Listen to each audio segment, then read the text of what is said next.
Hello dear students, chemistry with Manish Soni YouTube channel में आप सभी का एक बार पुनः स्वागत।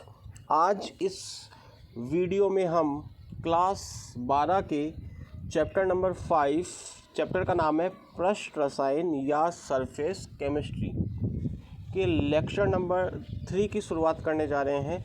2 लेक्चर्स मैंने इस चैप्टर के पूरे करवा दिए हैं। यदि आपने उन लेक्चर्स को अभी नहीं देखा है तो पहले आप उन दोनों लेक्चर्स को देखिएगा और उसके बाद में आप इस लेक्चर को देखिएगा। तो आज का जो लेक्चर है उस लेक्चर का पहला टॉपिक हम ले रहे हैं उत्प्रेरक। टॉपिक का नाम आप स्क्रीन पे देख पा रहे हैं। टॉपिक का नाम है उत्प्रेरक। तो देखिएगा, उत्प्रेरक क्या होते हैं। अल्प मात्रा में प्रयुक्त होने वाले वे पदार्थ, अल्प मात्रा में प्रयुक्त होने वाले वे पदार्थ जो स्वयं अपरिवर्तित रहते हुए,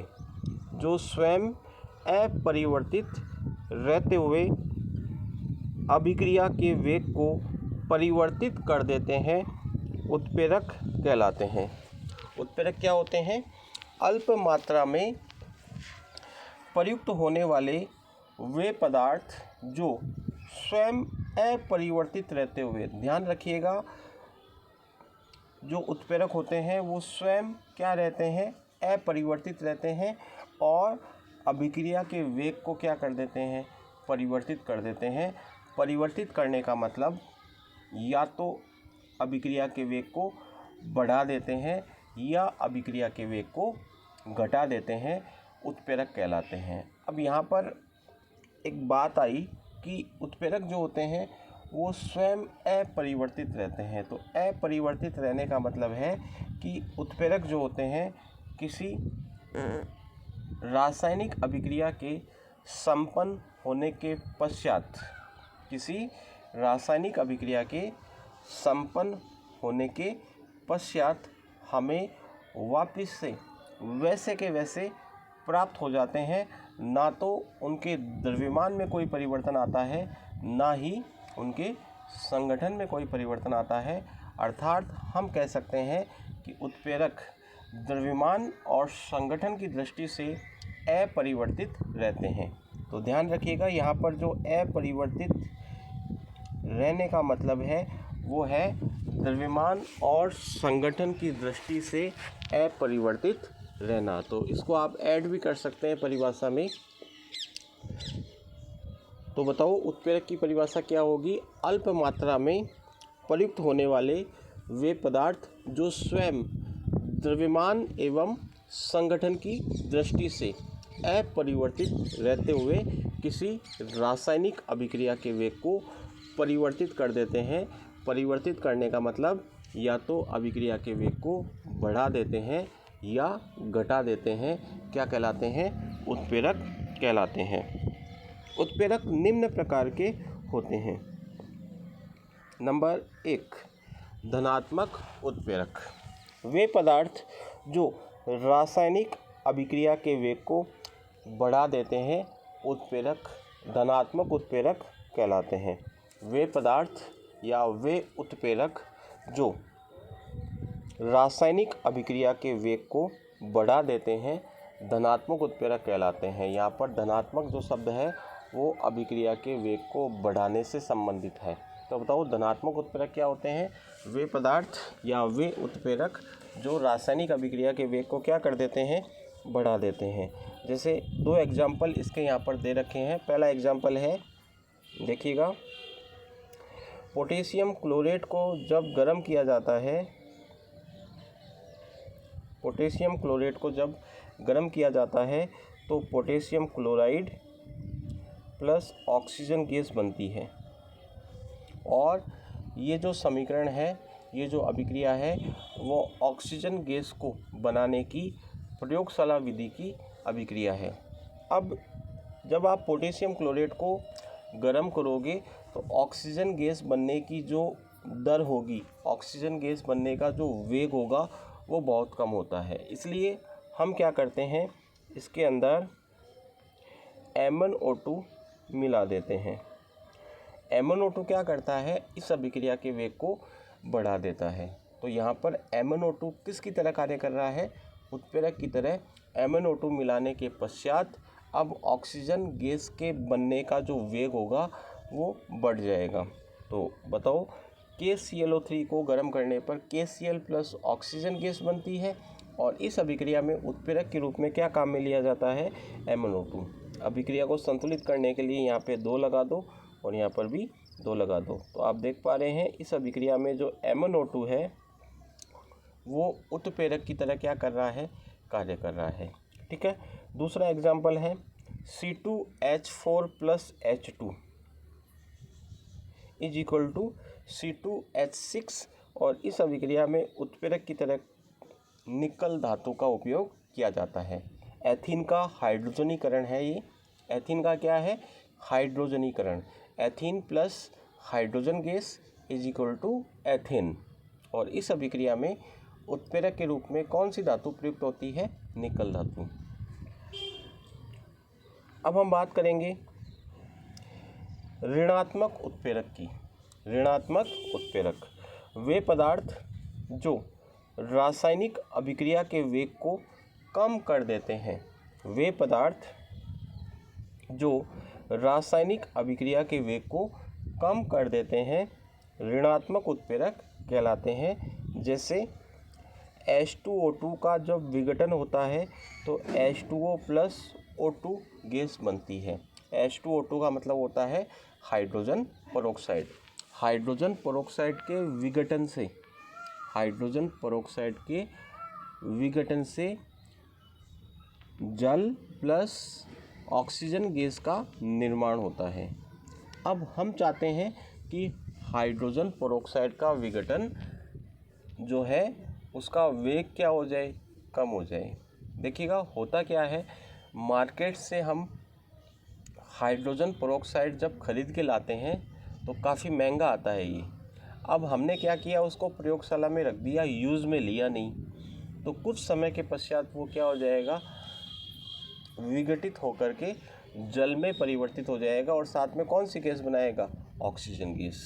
तो हम चाहते हैं कि हाइड्रोजन पेरोक्साइड के विघटन का वेग कम हो जाए। इसके लिए हम उसके अंदर क्या मिला देते हैं? ग्लिसरॉल मिला देते हैं। क्या मिला देते हैं? ग्लिसरॉल। ग्लिसरॉल हाइड्रोजन पेरोक्साइड के विघटन के वेग को कम कर देता है। क्या कर देता है? कम कर देता है। तो बताओ यहाँ पर हाइड्रोजन पेरोक्साइड ऋणात्मक उत्प्रेरक की तरह क्या करता है? कार्य करता है। तो आपसे एग्जाम में क्वेश्चन पूछा जा सकता है, किसी एक ऋणात्मक उत्प्रेरक का उदाहरण लिखो। तो यहाँ पर ऋणात्मक उत्प्रेरक क्या है? ग्लिसरॉल। ग्लिसरॉल H2O2 के विघटन के वेग को क्या कर देता है? कम कर देता है। चलिएगा, अगली बात आपको ध्यान रखनी है कि ऋणात्मक उत्प्रेरक को संदमक या निरोधक भी कहा जाता है। ऋणात्मक उत्प्रेरक को क्या कहते हैं? संदमक भी कहते हैं या क्या कहते हैं? निरोधक कहते हैं। दूसरा एग्जाम्पल है इसका, पेट्रोल के अपस्फोटन को दूर करने के लिए उसमें TeL मिलाते हैं। पेट्रोल के अपस्फोटन को दूर करने के लिए उसमें क्या मिलाते हैं? TeL। TeL का मतलब tetra ethyl lead. Tetra ethyl lead. तीसरा एग्जाम्पल है सोडियम सल्फाइड। सोडियम सल्फाइड की अभिक्रिया जब ऑक्सीजन गैस के साथ करवाई जाती है तो सोडियम सल्फेट बनता है और इस अभिक्रिया में ऋणात्मक उत्प्रेरक की तरह कौन कार्य करता है? C2H5OH। सोडियम सल्फाइड का ऑक्सीकरण हो रहा है भैया और क्या बन रहा है? सोडियम सल्फेट बन रहा है। देखिएगा ये जो फॉर्मूला है ये तो है सोडियम सल्फाइड का Na2SO3 और ये फॉर्मूला है सोडियम सल्फेट का। सोडियम सल्फाइड का जब ऑक्सीकरण होता है, मतलब ऑक्सीजन गैस से क्रिया होती है, तो सोडियम सल्फेट बनता है। इस अभिक्रिया के वेग को कम करने के लिए ऋणात्मक उत्प्रेरक की तरह एथिल अल्कोहल का उपयोग किया जाता है। उत्प्रेरक का तीसरा प्रकार है स्वयं उत्प्रेरक। उत्प्रेरक का तीसरा प्रकार क्या है बच्चों? स्वयं उत्प्रेरक। जब किसी रासायनिक अभिक्रिया में बना उत्पाद, जब किसी रासायनिक अभिक्रिया में बना उत्पाद स्वयं ही उस अभिक्रिया के लिए उत्प्रेरक का कार्य करता है तो उसे स्वयं उत्प्रेरक कहा जाता है। जब किसी रासायनिक अभिक्रिया में बना उत्पाद स्वयं ही उस अभिक्रिया के लिए उत्प्रेरक का कार्य करता है तो उसे क्या कहते हैं? स्वयं उत्प्रेरक कहते हैं। मतलब खुद के लिए वो उत्प्रेरक का क्या कर रहा है? कार्य। जैसे मान लो एक एग्जांपल, मैं जनरल एग्जांपल ले रहा हूँ, A+B से C+D बने, ठीक है। इस अभिक्रिया में मान लो ये जो D है वो इस अभिक्रिया के लिए अगर उत्प्रेरक का कार्य करे तो D को हम क्या कहेंगे? स्वयं उत्प्रेरक कहेंगे। तो यहाँ पर एक एग्जांपल इसका आपको ध्यान रखना है। जैसे CH3COO C2H5 प्लस H2O से बनता है CH3COOH प्लस C2H5OH, यानी एथिल एसीटेट की अभिक्रिया जब जल के साथ करवाई जाती है तो एसिटिक अम्ल प्लस एथिल अल्कोहल बनता है और इस अभिक्रिया में जो एसिटिक अम्ल है वो इस अभिक्रिया के लिए उत्प्रेरक का कार्य करता है। तो यहाँ पर जो एसिटिक अम्ल है यानी CH3COOH जो है वो किसकी तरह कार्य कर रहा है बताओ? स्वयं उत्प्रेरक की तरह। एक्चुअल में होता क्या है मैं आपको बताता हूँ, देखिएगा। ये एथिल एसीटेट है CH3COO C2H5, इसका जल अपघटन करवाया जाता है यानी जल के साथ क्रिया करवाई गई, ठीक है। तो प्रारंभ में क्या होता है? ये अभिक्रिया बहुत धीमी गति से होती है, होती तो है लेकिन बहुत धीमी गति से होती है। और जब अभिक्रिया होती है तो क्या बनता है? एक तो एसिटिक अम्ल और एक क्या बनता है बताओ? Ethyl alcohol. लेकिन जैसे ही एक बार एसिटिक अम्ल बन जाता है तो अब ये अभिक्रिया तेज़ गति से होना प्रारंभ कर देती है। बात समझ रहे होंगे? जैसे ही एक बार एसिटिक अम्ल थोड़ा बहुत बन जाता है उसके बाद में ये अभिक्रिया बहुत तेज़ गति से संपन्न होना शुरू हो जाती है, क्योंकि यहाँ पर एसिटिक अम्ल जो है वो किसकी तरह कार्य करने लग जाता है बताओ? उत्प्रेरक की तरह। तो इसी अभिक्रिया में बना हुआ उत्पाद इसी अभिक्रिया के लिए क्या कर रहा है? उत्प्रेरक का कार्य। तो इसे हम क्या कहेंगे? स्वयं उत्प्रेरक। एक बात और मैं यहाँ पे आपको क्लियर कर देता हूँ कि उत्प्रेरक जो होता है वो धनात्मक और ऋणात्मक दो प्रकार का है। लेकिन मान लीजिएगा उत्प्रेरक के साथ ना तो धनात्मक लिखा हुआ है ना ऋणात्मक लिखा हुआ है, ना तो धनात्मक लिखा हुआ है ना ऋणात्मक लिखा हुआ है, तो आपको उसे धनात्मक मानना है। क्या मानना है? धनात्मक, ठीक है। यानी अभिक्रिया के वेग को क्या करना है? बढ़ाना है। समझ में आ गई होगी बात। वापस से बता देता हूँ, उत्प्रेरक दो प्रकार के होते हैं, एक धनात्मक और एक ऋणात्मक। धनात्मक उत्प्रेरक अभिक्रिया के वेग को क्या करते हैं? बढ़ाते हैं। ऋणात्मक उत्प्रेरक अभिक्रिया के वेग को क्या करते हैं? घटाते हैं। लेकिन मान लो उत्प्रेरक के साथ ना तो धनात्मक लिखा हुआ है और ना ऋणात्मक, तो फिर उत्प्रेरक को क्या मानना है? धनात्मक। इसका मतलब अभिक्रिया के वेग को क्या करना है? बढ़ाना है। तो फिर आप कहोगे कि सर आपने जो उत्प्रेरक की परिभाषा शुरू में बताई उसमें आपने ऐसे लिखा कि परिवर्तित कर देता है। तो आप वहाँ पर ये भी लिख सकते हैं, दोनों परिभाषाएं सही हैं। यदि आप केवल ये लिखते हैं कि अभिक्रिया के वेग को बढ़ा देता है तो भी सही है। ऐसी स्थिति में अगर ये परिभाषा लिखते हो तो फिर उत्प्रेरक के जो प्रकार हैं वो धनात्मक और ऋणात्मक नहीं रहेंगे। फिर आपको उत्प्रेरक और ऋणात्मक उत्प्रेरक के लिए संदमक शब्द का उपयोग करना पड़ेगा। तो आपकी बात समझ में आ गई होगी। चलिएगा, चौथा प्रकार है प्रेरित उत्प्रेरक। क्या है? प्रेरित उत्प्रेरक। जब कोई रासायनिक अभिक्रिया किसी अन्य रासायनिक अभिक्रिया के लिए उत्प्रेरक का कार्य करती है, उत्प्रेरक का कार्य करती है, तो ऐसी अभिक्रिया को प्रेरित उत्प्रेरक कहा जाता है। जब कोई रासायनिक अभिक्रिया किसी अन्य रासायनिक अभिक्रिया के लिए उत्प्रेरक का कार्य करती है तो ऐसी अभिक्रिया को क्या कहते हैं? प्रेरित उत्प्रेरक। प्रेरित उत्प्रेरक की उपस्थिति में दी गई अभिक्रिया का वेग बढ़ जाता है। क्या मतलब है इस बात का? जैसे मान लो कोई अभिक्रिया है A + B से C बन रहा है, ठीक है, और दूसरी अभिक्रिया है X + Y से क्या बन रहा है? Z। अब मान लीजिएगा A + B से जो C बन रहा है वो अभिक्रिया बहुत धीमी गति से हो रही है और ये बहुत तेज़ गति से हो रही है। X + Y से क्या बन रहा है? Z। ये वाली अभिक्रिया धीमी गति से हो रही है और जो दूसरी वाली अभिक्रिया लिखी ना, ये वाली, वो क्या हो रही है?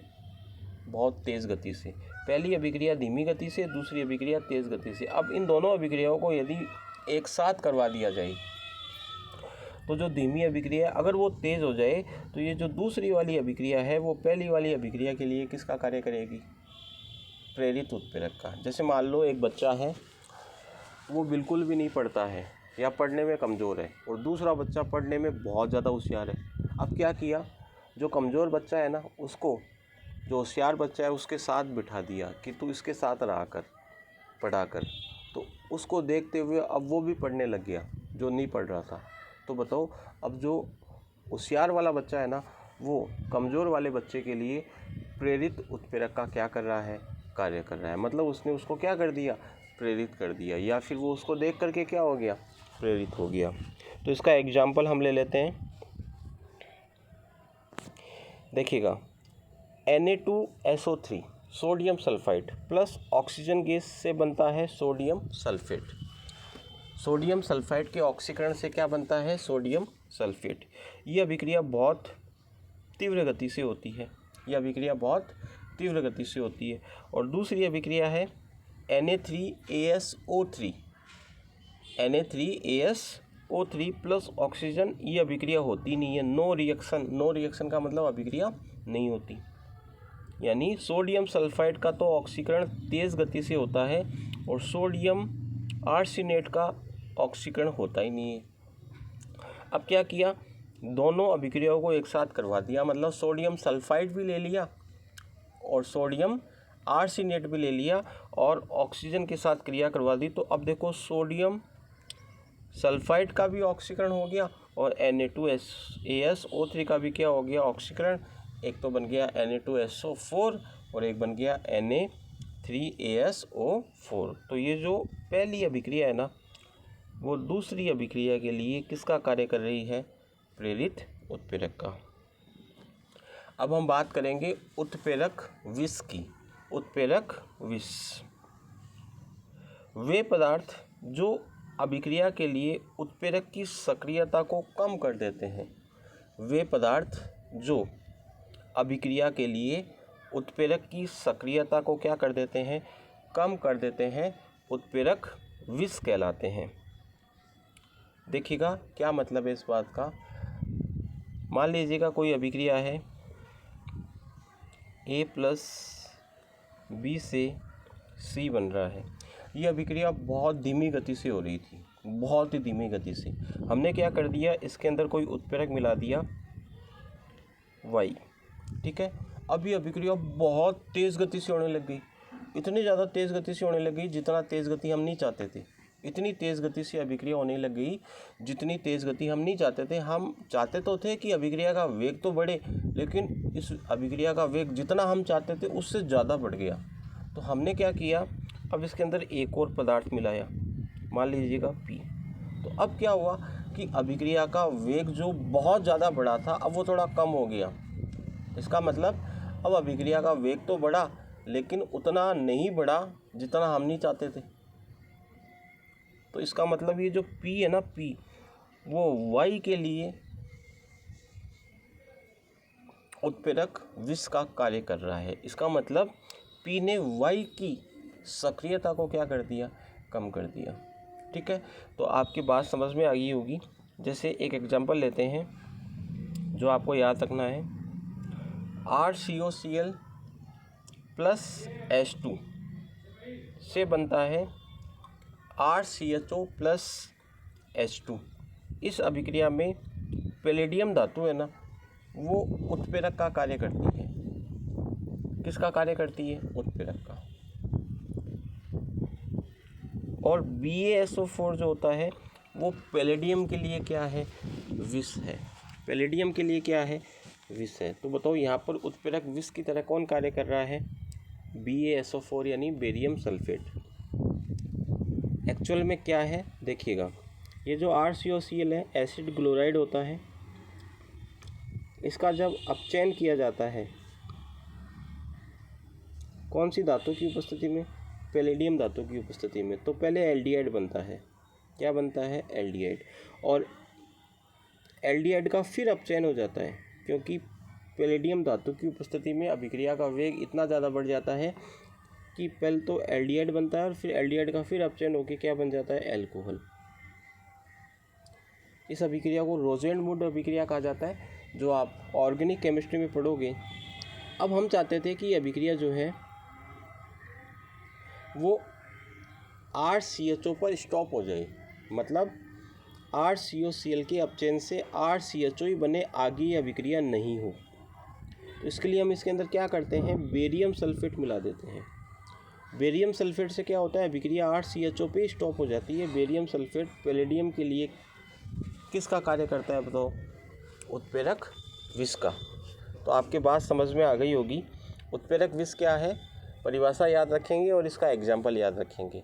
वे पदार्थ जो अभिक्रिया के लिए उत्प्रेरक की सक्रियता को क्या कर देते हैं, कम कर देते हैं, उत्प्रेरक विष कहलाते हैं। अब बात करेंगे उत्प्रेरक वर्धक की। वे पदार्थ जो किसी अभिक्रिया के लिए उत्प्रेरक की सक्रियता को बढ़ा देते हैं उत्प्रेरक वर्धक कहलाते हैं। मान लीजिएगा कोई रासायनिक अभिक्रिया संपन्न हो रही है, वो बहुत धीमी गति से हो रही है, हमने क्या किया, उसके अंदर कोई उत्प्रेरक मिला दिया, ठीक है। अब उत्प्रेरक मिलाने पर क्या हुआ, अभिक्रिया का वेग बढ़ जाना चाहिए था लेकिन नहीं बढ़ा। इसका मतलब उस उत्प्रेरक में जान नहीं है, वो उत्प्रेरक जो है वो सक्रिय नहीं है।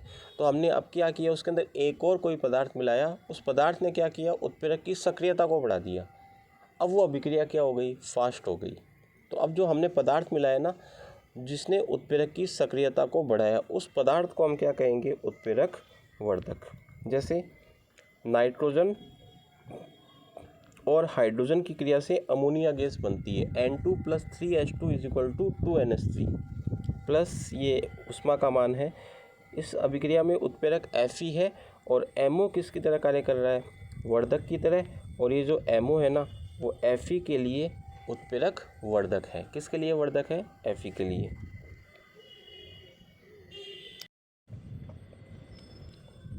अगला टॉपिक है उत्प्रेरण। अगला टॉपिक क्या है, उत्प्रेरण। क्या होता है उत्प्रेरण, समझिएगा।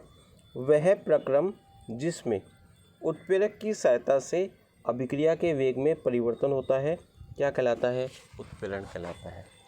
देखिएगा, उत्प्रेरक क्या करता है, अभिक्रिया के वेग को या तो बढ़ा देता है या क्या करता है, घटा देता है। तो उसके बढ़ाने की या घटाने की जो घटना है ना, उसे क्या कहते हैं, उत्प्रेरण कहते हैं। उस प्रक्रिया को क्या कहते हैं, उत्प्रेरण कहते हैं। तो वह प्रक्रम जिसमें उत्प्रेरक की सहायता से अभिक्रिया के वेग में परिवर्तन होता है उत्प्रेरण कहलाता है। यह दो प्रकार का होता है। नंबर 1 समांगी उत्प्रेरण और नंबर 2 विषमांगी उत्प्रेरण। नंबर 1 समांगी उत्प्रेरण और नंबर 2 विषमांगी उत्प्रेरण। सबसे पहले हम बात करेंगे समांगी उत्प्रेरण की। जब अभिकारक, उत्पाद एवं उत्प्रेरक, जब अभिकारक, उत्पाद एवं उत्प्रेरक तीनों की भौतिक अवस्था एक समान होती है तो उसे समांगी उत्प्रेरण कहा जाता है। जब, वापस से सुन लीजिएगा, अभिकारक, उत्पाद व उत्प्रेरक तीनों की भौतिक अवस्थाएं एक समान होती है तो उसे क्या कहते हैं, समांगी उत्प्रेरण। जैसे example, SO2 gas plus O2 gas से क्या बनता है, SO3 गैस बनती है। SO2 gas plus O2 gas से क्या बनती है, SO3 गैस बनती है।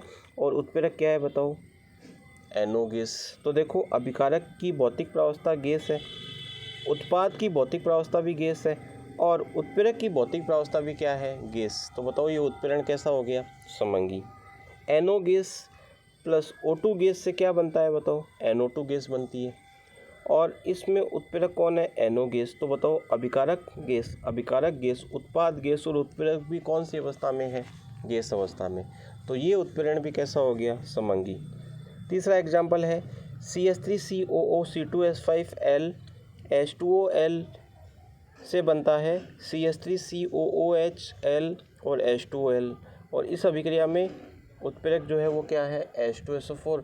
तो ये भी क्या है बताओ, लिक्विड है। तो बताओ अभिकारक, उत्पाद और उत्प्रेरक तीनों की यदि भौतिक अवस्थाएं समान है तो इसे क्या कहेंगे, समांगी उत्प्रेरण। विषमांगी उत्प्रेरण, अगला है विषमांगी उत्प्रेरण।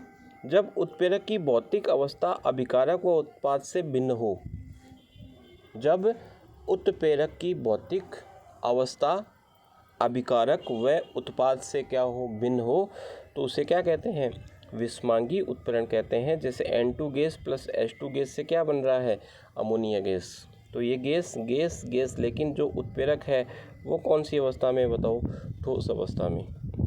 वापस से देख लो, उत्प्रेरक कौन सी अवस्था में, ठोस। ये Fe है, आयरन, ये गैस और ये ठोस है। तो बताओ ये उत्प्रेरण कैसा हो गया, विषमांगी। अगला एग्जाम्पल है C2H4 गैस H2 गैस से बना C2H6 गैस। उत्प्रेरक बताओ कौन सी अवस्था में, ठोस अवस्था में, निकल PD। तो बताओ ये उत्प्रेरण कैसा हो गया, विषमांगी उत्प्रेरण हो गया। इसके बाद में हमारा अगला टॉपिक है समांगी उत्प्रेरण की क्रियाविधि। समांगी उत्प्रेरण की क्रियाविधि, माध्यमिक यौगिक सिद्धांत। क्या मतलब इस टॉपिक का, जो समांगी उत्प्रेरण मैंने आपको बताया जिसमें अभिकारक, उत्पाद और उत्प्रेरक तीनों की भौतिक प्रावस्था एक समान होती है, वो प्रक्रिया किस प्रकार से संपन्न होती है, उसकी क्रियाविधि क्या है, उसके लिए एक सिद्धांत दिया गया जिसे क्या कहते हैं, माध्यमिक यौगिक सिद्धांत। इस सिद्धांत के अनुसार उत्प्रेरक सर्वप्रथम किसी एक क्रियाकारक के साथ जुड़कर माध्यमिक यौगिक या मध्यवर्ती यौगिक का क्या करता है, निर्माण। यह माध्यमिक यौगिक अस्थायी होता है। इस टॉपिक में हम जानेंगे कि उत्प्रेरक किस प्रकार से कार्य करता है। तो उत्प्रेरक क्या करता है, सबसे पहले किसी एक क्रियाकारक के साथ जुड़ता है और जुड़कर के एक अस्थायी यौगिक बनाता है जो कि माध्यमिक यौगिक या मध्यवर्ती यौगिक के नाम से जाना जाता है। फिर क्या होता है, देखो, यह अस्थायी माध्यमिक यौगिक अन्य क्रियाकारक के साथ अभिक्रिया करके उत्पाद बनाकर स्वयं मुक्त हो जाता है। ये जो अस्थायी माध्यमिक यौगिक बना, ये क्या करता है, अन्य क्रियाकारक या अभिकारक के साथ अभिक्रिया करके उत्पाद बना करके स्वयं क्या हो जाता है, मुक्त। इसे निम्न प्रकार समझ सकते हैं, देखिएगा, A प्लस B से क्या बन रहा है, AB। लेकिन ये जो अभिक्रिया है वो कैसी गति से हो रही है, धीमी गति से। A व B की क्रिया से मान लो AB बन रहा है और ये अभिक्रिया कैसी गति से हो रही है, धीमी गति से। अब क्या किया, इस अभिक्रिया में हमने क्या किया, उत्प्रेरक X मिला दिया। तो अब A प्लस B से जो AB बन रहा है उसकी गति क्या हो गई, तीव्र हो गई। उसकी गति क्या हो गई, तीव्र हो गई। इसकी क्रियाविधि हम समझ लेते हैं। ये देखो, मैकेनिज्म MXM का यहाँ पर मतलब है क्रियाविधि। मैकेनिज्म का ये शॉर्टकट प्रतीक है। क्या हुआ, ये X क्या करेगा, सबसे पहले किसी एक क्रियाकारक के साथ जुड़ेगा। तो देखो A के साथ जुड़ गया, A प्लस X से क्या बन गया, AX। और AX क्या है यहाँ पर बताओ, माध्यमिक यौगिक। अब ये AX क्या करेगा, B के साथ क्रिया करके क्या बना लेगा, AB प्लस X। इसका मतलब AX प्लस B क्या है, दूसरा क्रियाकारक, B के साथ क्रिया की, क्या बना, AB, और X क्या हो गया, मुक्त हो गया। ठीक है, जैसे एग्जाम्पल ले रखा है SO2 plus O2 is equal to SO3। ये धीमी गति से हो रही है अभिक्रिया कैसी गति से हो रही है, धीमी गति से। सल्फर डाइऑक्साइड का ऑक्सीकरण होता है तो सल्फर ट्राइऑक्साइड गैस बनती है, लेकिन प्रक्रिया क्या होती है, धीमी। अब इसमें उत्प्रेरक मिला दिया, देखो SO2 gas plus O2 gas, उत्प्रेरक क्या मिला दिया, NO गैस। अब ये प्रक्रिया कैसी गति से हो रही है, तीव्र गति से। ठीक है, NO गैस मिलाते ही क्या हो गई, अभिक्रिया तेज़ हो गई। तो इसकी क्रियाविधि देखो, सबसे पहले क्या हुआ, NO ने O2 गैस के साथ क्रिया की और एक अस्थायी मध्यवर्ती यौगिक बनाया NO2। अब इस NO2 ने क्या किया, SO2 के साथ क्रिया की और क्या बनाया SO3 प्लस NO। NO वापस से मुक्त हो गया। मैंने बताया था ना शुरू में, उत्प्रेरक जो होता है वो वापस से मुक्त हो जाता है, उसमें कोई परिवर्तन नहीं आता, ना तो उसके द्रव्यमान में परिवर्तन होता है और ना ही उसके संगठन में। तो देखो SO2 प्लस O2 दो अभिकारक है और ये उत्प्रेरक है। तो NO सबसे पहले किसके साथ क्रिया कर रहा है? ऑक्सीजन के साथ। ठीक है, किसी एक क्रिया का कारक के साथ क्रिया करके क्या बनाता है? मध्यवर्ती यौगिक। और वो मध्यवर्ती यौगिक जो होता है वो दूसरे क्रिया कारक के साथ क्रिया करके उसको उत्पाद में बदल देता है और उत्प्रेरक वापस से क्या हो जाता है? मुक्त हो जाता है। तो इसको आप 2-3 बार पढ़ोगे तो आपको अच्छे से याद हो जाएगा, पढ़ना अनिवार्य है। माध्यमिक यौगिक सिद्धांत की कमियाँ। माध्यमिक यौगिक सिद्धांत की कमियाँ क्या क्या कमियाँ है? देखो, विषमांगी उत्प्रेरण को नहीं समझा सकता। माध्यमिक यौगिक सिद्धांत जो है वो केवल किसको समझा सकता है? समांगी उत्प्रेरण को। विषमांगी उत्प्रेरण को नहीं समझा सकता।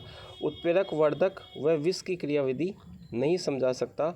और तीसरा है सक्रिय केंद्रों का महत्व भी नहीं समझा सकता। तो ये एक बार आप रीडिंग मार लीजिएगा इसकी और इसको थोड़ा याद कर लीजिएगा।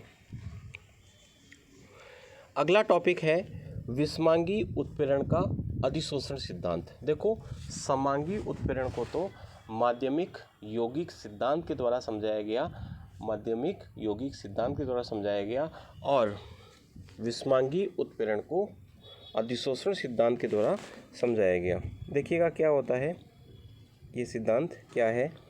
विषमांगी उत्प्रेरण अधिशोषण के सिद्धांत पर आधारित होता है। विषमांगी उत्प्रेरण कौन से सिद्धांत पर आधारित है? अधिशोषण के सिद्धांत पर। अधिशोषण सिद्धांत के द्वारा विषमांगी उत्प्रेरण की क्रियाविधि को स्पष्ट किया जा सकता है। इसके अनुसार उत्प्रेरण की क्रिया उत्प्रेरक की सतह पर होती है। उत्प्रेरण की क्रिया उत्प्रेरक की सतह पर होती है तथा इसकी क्रियाविधि में निम्नलिखित 5 पद होते हैं। विषमांगी उत्प्रेरण अधिशोषण के सिद्धांत पर आधारित होता है। अधिशोषण सिद्धांत के द्वारा विषमांगी उत्प्रेरण की क्रियाविधि को स्पष्ट किया जा सकता है। इसके अनुसार उत्प्रेरण की क्रिया उत्प्रेरक की सतह पर होती है। किसकी सतह पर होती है उत्प्रेरण की क्रिया? बताओ। उत्प्रेरक की सतह पर। उसकी क्रियाविधि में कितने पद होते हैं? 5। पहला पद है अभिकारक अणुओं का उत्प्रेरक की सतह पर विसरण। सबसे पहले क्या होता है, जो अभिकारक अणु होते हैं वो उत्प्रेरक की सतह पर विसरित होते हैं। मतलब विसरण का मतलब क्या होता है? अधिक सांद्रता से कम सांद्रता की ओर गमन। तो बताओ, उत्प्रेरक की जो सतह है उसके ऊपर अभिकारक है नहीं और उससे दूर अभिकारक उपस्थित है। तो बताओ, अब अभिकारक क्या करेंगे? उत्प्रेरक की सतह की ओर आएंगे। ठीक है, ये देखो, ये अभिकारक के अणु है और ये उत्प्रेरक की सतह पर क्या होंगे? विसरित होंगे, मतलब उसकी तरफ गति करेंगे। फिर क्या होता है? अभिकारक अणुओं का उत्प्रेरक की सतह पर अधिशोषण। उसके बाद में जो अभिकारक के अणु होते हैं वो उत्प्रेरक की सतह पर आकर एकत्रित हो जाते हैं, अधिशोषित हो जाते हैं, चिपक जाते हैं। रासायनिक अभिक्रिया द्वारा मध्यवर्ती यौगिक का निर्माण। रासायनिक अभिक्रिया के द्वारा क्या होता है? मध्यवर्ती यौगिक का निर्माण। अभिकारक अणुओं का उत्पाद में परिवर्तित होकर विशोषण द्वारा हटना। और 5वां बिंदु है उत्प्रेरक सतह का पुनः उपलब्ध होना। ये देखो, मैं इसको समझा देता हूँ। ये डायग्राम जो आप देख रहे हैं, ये जो डायग्राम आप देख रहे हैं इसको समझेंगे। ये अभिकारक के अणु है A+B, ये उत्प्रेरक है। थोड़ा इसको नीचे कर लेते हैं। ये अभिकारक अणु है A+B और ये क्या है? उत्प्रेरक। ठीक है, सबसे पहले अभिकारक के अणु क्या होंगे? उत्प्रेरक की ओर आएंगे, विसरण होगा। क्या होगा? विसरण। ठीक है, अब इन अभिकारक अणुओं का उत्प्रेरक की सतह पर क्या हो जाएगा? अधिशोषण। ये देखो, आगे चिपक गए ना ऊपर। फिर क्या होगा? A और B आपस में क्रिया करेंगे और एक मध्यवर्ती का निर्माण करेंगे। ठीक है, अब ये मध्यवर्ती उत्पाद में बदल जाएगा और उत्प्रेरक की सतह से क्या हो जाएगा? अलग हो जाएगा, यानी उत्पाद का क्या हो जाएगा? विशोषण, और उत्प्रेरक वापस से वैसा का वैसा प्राप्त हो जाएगा। तो ये कितने पद हो गए बताओ? 5। पहला पद क्या है? सबसे पहले आप इस लाइन को पढ़ो और नीचे डायग्राम देखो। अभिकारक अणुओं का उत्प्रेरक की सतह पर विसरण। ये देखो, विसरण हुआ कि नहीं हुआ? अभिकारक अणुओं का उत्प्रेरक की सतह पर अधिशोषण। चिपक गए ऊपर, देखो ए और बी चिपके हुए हैं यहाँ पर, ये देखो यहाँ पर चिपक गई। उसके बाद में मध्यवर्ती यौगिक बन गया, ये बन गया तीसरा पद। फिर चौथा पद क्या है, उत्पाद हो गया, उत्पाद बन गया, और उत्पाद बनने के बाद में क्या हुआ, वो अलग हो गया, मतलब उत्प्रेरक की सतह वापस से क्या हो गई, उपलब्ध हो गई। तो ये 5 पद है जो आपको ध्यान रखने हैं। इस सिद्धांत के द्वारा निम्नांकित बिंदुओं की व्याख्या संभव है। कौन कौन से बिंदुओं की व्याख्या संभव है, देखो, उत्प्रेरक की सतह पर बारंबार अधिशोषण व विशोषण होता रहता है, जिस कारण उत्प्रेरक की अल्प मात्रा अभिकारकों की अधिक मात्रा को उत्प्रेरित करने के लिए क्या होती है, पर्याप्त होती है। उत्प्रेरक की जो सतह होती है उसके ऊपर बार बार क्या होता रहता है, अधिशोषण अवशोषण, जिस कारण से क्या होता है, उत्प्रेरक की अल्प मात्रा ही किसी रासायनिक अभिक्रिया के वेग को बढ़ाने के लिए क्या होती है, पर्याप्त। विशोषण के पश्चात उत्प्रेरक की सतह अपरिवर्तित रहती है, अतः अभिक्रिया के अंत में उत्प्रेरक के द्रव्यमान और संगठन में कोई परिवर्तन नहीं आता। उत्प्रेरक की जो सतह होती है उसका कुछ बिगड़ता नहीं है, इस कारण से उत्प्रेरक का ना तो द्रव्यमान कम होता है और ना उसका संगठन परिवर्तित होता है। अभिकारक उत्प्रेरक के पृष्ठ पर रासायनिक बंधों का निर्माण करते हैं, जिससे मुक्त अधिशोषण ऊर्जा सक्रियण ऊर्जा की पूर्ति कर देती है, अतः अभिक्रिया तीव्र गति से संपन्न हो जाती है। मैंने आपको पिछले चैप्टर में बताया था कि उत्प्रेरक जो होता है वो अभिक्रिया के वेग को इसलिए बढ़ाता है क्योंकि सक्रियण ऊर्जा का मान वो क्या कर देता है, कम कर देता है। उत्प्रेरक सक्रियण ऊर्जा के मान को क्या कर देता है, कम। तो सक्रियण ऊर्जा की जो पूर्ति है वो कहाँ से हो रही है, जो अभिकारक है वो उत्प्रेरक के पृष्ठ पर क्या हो रहे हैं, अधिशोषित हो रहे हैं, तो वहाँ पर जो ऊष्मा निकल रही है वो सक्रियण ऊर्जा की क्या कर रही है, पूर्ति कर रही है। तो इसका मतलब सक्रियण ऊर्जा कम होती जा रही है और अभिक्रिया का वेग क्या होता जा रहा है, बढ़ता जा रहा है। उत्प्रेरक विष के अणु उत्प्रेरक की पृष्ठ पर उपस्थित मुक्त संयोजकताओं पर दृढ़ता से अधिशोषित हो जाते हैं, जिससे अभिकारक के अणु अधिशोषित नहीं हो पाते। उत्प्रेरक विष क्या करते हैं, जो मुक्त संयोजकताएं होती है ना ऊपर, जहाँ अभिकारक के अणु आके चिपकते हैं वहाँ पर वो चिपक जाते हैं। कौन, उत्प्रेरक विष, जिस कारण से अभिकारक के अणुओं को जगह नहीं मिल पाती, जिस कारण से उत्प्रेरक की सक्रियता क्या हो जाती है, कम हो जाती है। और वर्धक क्या करते हैं, उत्प्रेरक के पृष्ठ पर इस प्रकार अधिशोषित होते हैं कि सक्रिय केंद्रों की संख्या बढ़ जाती है, अतः अधिशोषण क्षमता व क्रियाशीलता में क्या हो जाती है, वृद्धि हो जाती है। तो ये था समांगी उत्प्रेरण और विषमांगी उत्प्रेरण का सिद्धांत। समांगी उत्प्रेरण का सिद्धांत माध्यमिक यौगिक सिद्धांत, और विषमांगी उत्प्रेरण का सिद्धांत कौन सा बताया मैंने आपको, अधिशोषण का सिद्धांत। तो आज की इस क्लास में हमने उत्प्रेरक के बारे में पूरा पढ़ लिया है। अगला जो वीडियो होगा उसमें मैं आपको एंजाइम उत्प्रेरण पढ़ाऊंगा। क्या पढ़ाऊंगा, एंजाइम उत्प्रेरण। तो आप एक बार उत्प्रेरक को पूरा कीजिएगा, और आपने यदि लेक्चर नंबर 1 और 2 नहीं देखे हैं तो पहले आप उनको देख लीजिएगा। वीडियो अच्छा लगा हो तो लाइक ज़रूर कीजिएगा, चैनल पर नए आए हैं तो सब्सक्राइब कीजिएगा और बेल आइकन को भी दबाना ना भूलिएगा, ताकि सबसे पहले नोटिफिकेशंस आप तक पहुँच सके। धन्यवाद। जय हिंद, जय भारत।